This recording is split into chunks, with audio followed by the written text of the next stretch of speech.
Cada escritor tiene la cara de su obra. Sentenció alguna vez Julio Ramón Ribeiro Zúñiga a efectos de expresar la conexión metafísica que existe entre el autor y los escritos que éste alumbra. Referirnos a la prolífica obra de uno de los mejores cuentistas de toda la literatura latinoamericana es contemplar la cabal concreción de aquella versatilidad a la que hiciera alusión un hombre del talante universal de Ribeiro.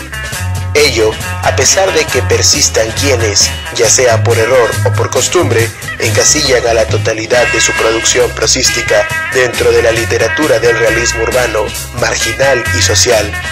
Por ello es que, en esta oportunidad, deseo rendir un especial homenaje reivindicatorio a la vertiente de lo fantástico y lo absurdo en las letras ribeirianas, mediante la lectura del cuento que he escogido para ustedes esta noche y que lleva por título La Insignia.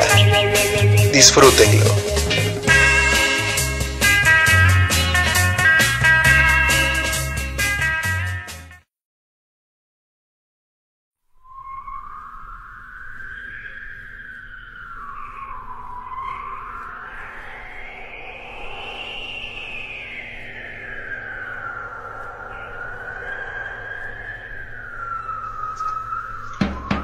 Hasta ahora recuerdo aquella tarde en que al pasar por el malecón divisé en un pequeño basural un objeto brillante.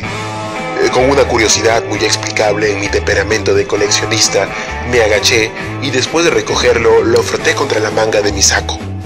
Así pude observar que se trataba de una menuda insignia de plata, atravesada por unos signos que en ese momento me parecieron incomprensibles. Me la eché al bolsillo y sin darle mayor importancia al asunto regresé a mi casa. No puedo precisar cuánto tiempo estuvo guardada en aquel traje que usaba muy poco. Solo recuerdo que en una oportunidad lo mandé a lavar y con gran sorpresa mía, cuando el dependiente me lo devolvió limpio, me entregó una cajita diciéndome: esto debe ser suyo, pues lo he encontrado en su bolsillo. Era naturalmente la insignia, y este rescate inesperado me conmovió a tal extremo que decidí usarla. Aquí empieza realmente el encadenamiento de sucesos extraños que me acontecieron. Lo primero fue un incidente que tuve en una librería de viejo. Me hallaba repasando añejas encuadernaciones cuando el patrón, que desde hacía rato me observaba desde el ángulo más oscuro de su librería, se me acercó y con un tono de complicidad entre guiños y muecas convencionales, me dijo: aquí tenemos libros de Pfeiffer.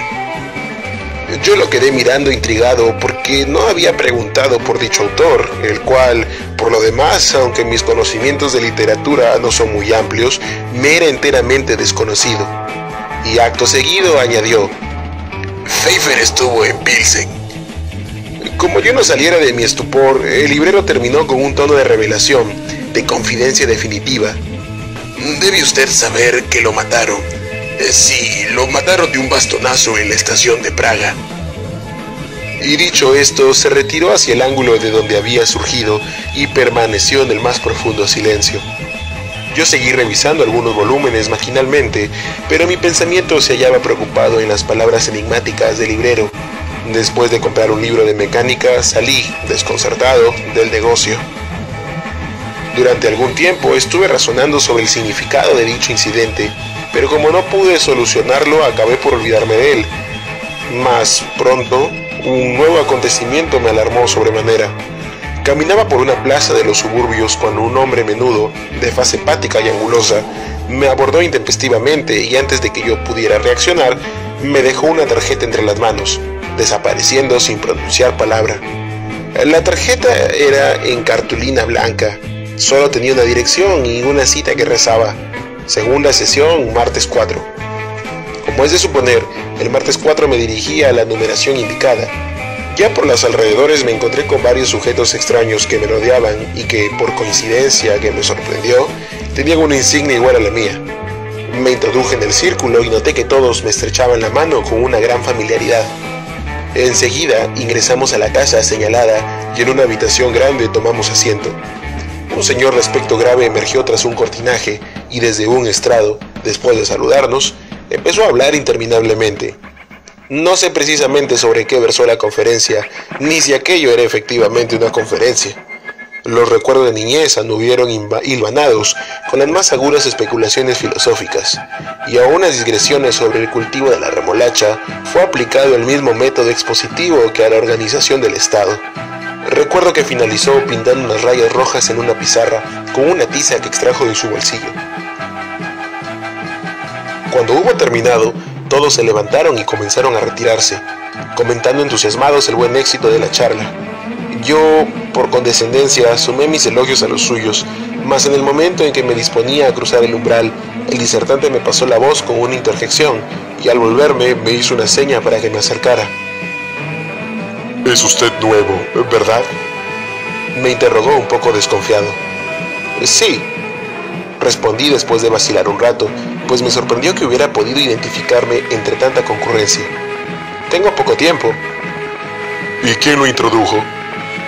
Me acordé de la librería, con gran suerte de mi parte. Estaba en la librería de la calle Amargura cuando el... ¿Quién? ¿Martín? Sí, Martín. Ah, es un colaborador nuestro. Yo soy un viejo cliente suyo. ¿Y de qué hablaron? Bueno, de Pfeiffer. ¿Y qué le dijo? Que habría estado en Pilsen. En verdad yo no lo sabía. ¿No lo sabía? No, repliqué con la mayor tranquilidad. ¿Y no sabía tampoco que lo mataron de un bastonazo en la estación de Praga? Eso también me lo dijo. Fue una cosa espantosa para nosotros. En efecto, confirmé. Fue una pérdida irreparable. Mantuvimos una charla ambigua y ocasional, llena de confidencias imprevistas y de alusiones superficiales, como la que sostienen dos personas extrañas que viajan accidentalmente en el mismo asiento de un ómnibus. Recuerdo que mientras yo me afanaba en describirle mi operación de las amígdalas, él, con grandes gestos, proclamaba la belleza de los paisajes nórdicos. Por fin, antes de retirarme, me dio un encargo que no dejó de llamarme la atención. «Tráigame en la próxima semana», dijo, «una lista de todos los teléfonos que empiecen con 38. Prometí cumplir lo ordenado y antes del plazo concedido concurrí con la lista. «¡Admirable!», exclamó. «Trabaja usted con rapidez ejemplar». Desde aquel día, cumplí una serie de encargos semejantes de los más extraños. Así, por ejemplo, tuve que conseguir una docena de papagayos a los que ni más volví a ver. Más tarde fui enviado a una ciudad de provincia a levantar un croquis del edificio municipal.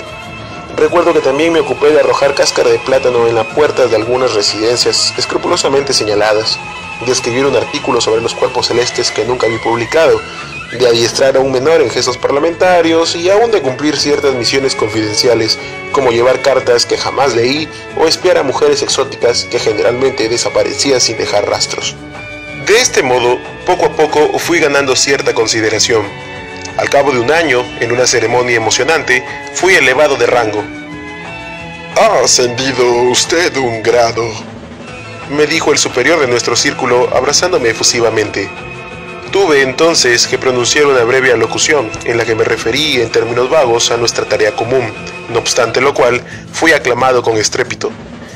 En mi casa, sin embargo, la situación era confusa. No comprendían mis desapariciones imprevistas, mis actos rodeados de misterio y las veces que me interrogaron evadí las respuestas porque, en realidad, no encontraba una satisfactoria. Algunos parientes me recomendaron incluso que me hiciera revisar por un alienista, pues mi conducta no era precisamente la de un hombre sensato. Sobre todo, recuerdo haberlos intrigado mucho un día que me sorprendieron fabricando una gruesa de bigotes postizos, pues había recibido dicho encargo de mi jefe. Esta beligerancia doméstica no impidió que yo siguiera dedicándome, con una energía que ni yo mismo podría explicarme, a las labores de nuestra sociedad. Pronto fui relator, tesorero, adjunto de conferencias, asesor administrativo, y conforme me iba sumiendo en el seno de la organización, aumentaba mi desconcierto, no sabiendo si me hallaba en una secta religiosa o en una agrupación de fabricante de paños. A los 3 años me enviaron al extranjero. Fue un viaje de lo más intrigante. No tenía yo un céntimo, sin embargo los barcos me brindaron sus camarotes. En los puertos había alguien siempre que me recibía y me prodigaba atenciones, y en los hoteles me obsequiaban sus comodidades sin exigirme nada. Así me vinculé con otros cofrades, aprendí lenguas foráneas, pronuncié conferencias, inauguré filiales de nuestra agrupación y vi cómo extendía la insignia de plata por todos los confines del continente. Cuando regresé, después de un año de intensa experiencia humana, Estaba tan desconcertado como cuando ingresé a la librería de Martín. Han pasado 10 años. Por mis propios méritos he sido designado presidente. Uso una toga orlada de púrpura con la que aparezco en los grandes ceremoniales. Los afiliados me tratan de vuecencia. Tengo una renta de $5,000, casas en los balnearios, sirvientes con librea que me respetan y me temen, y hasta una mujer encantadora que viene a mí por las noches sin que yo la llame. Y a pesar de todo esto, ahora, como en el primer día y como siempre, vivo en la más absoluta ignorancia. Y si alguien me preguntara cuál es el sentido de nuestra organización, yo no sabría qué responderle. A lo más, me limitaría a pintar rayas rojas en una pizarra negra, esperando, confiado, los resultados que produce en la mente humana toda explicación que se funda inexorablemente en la cábala.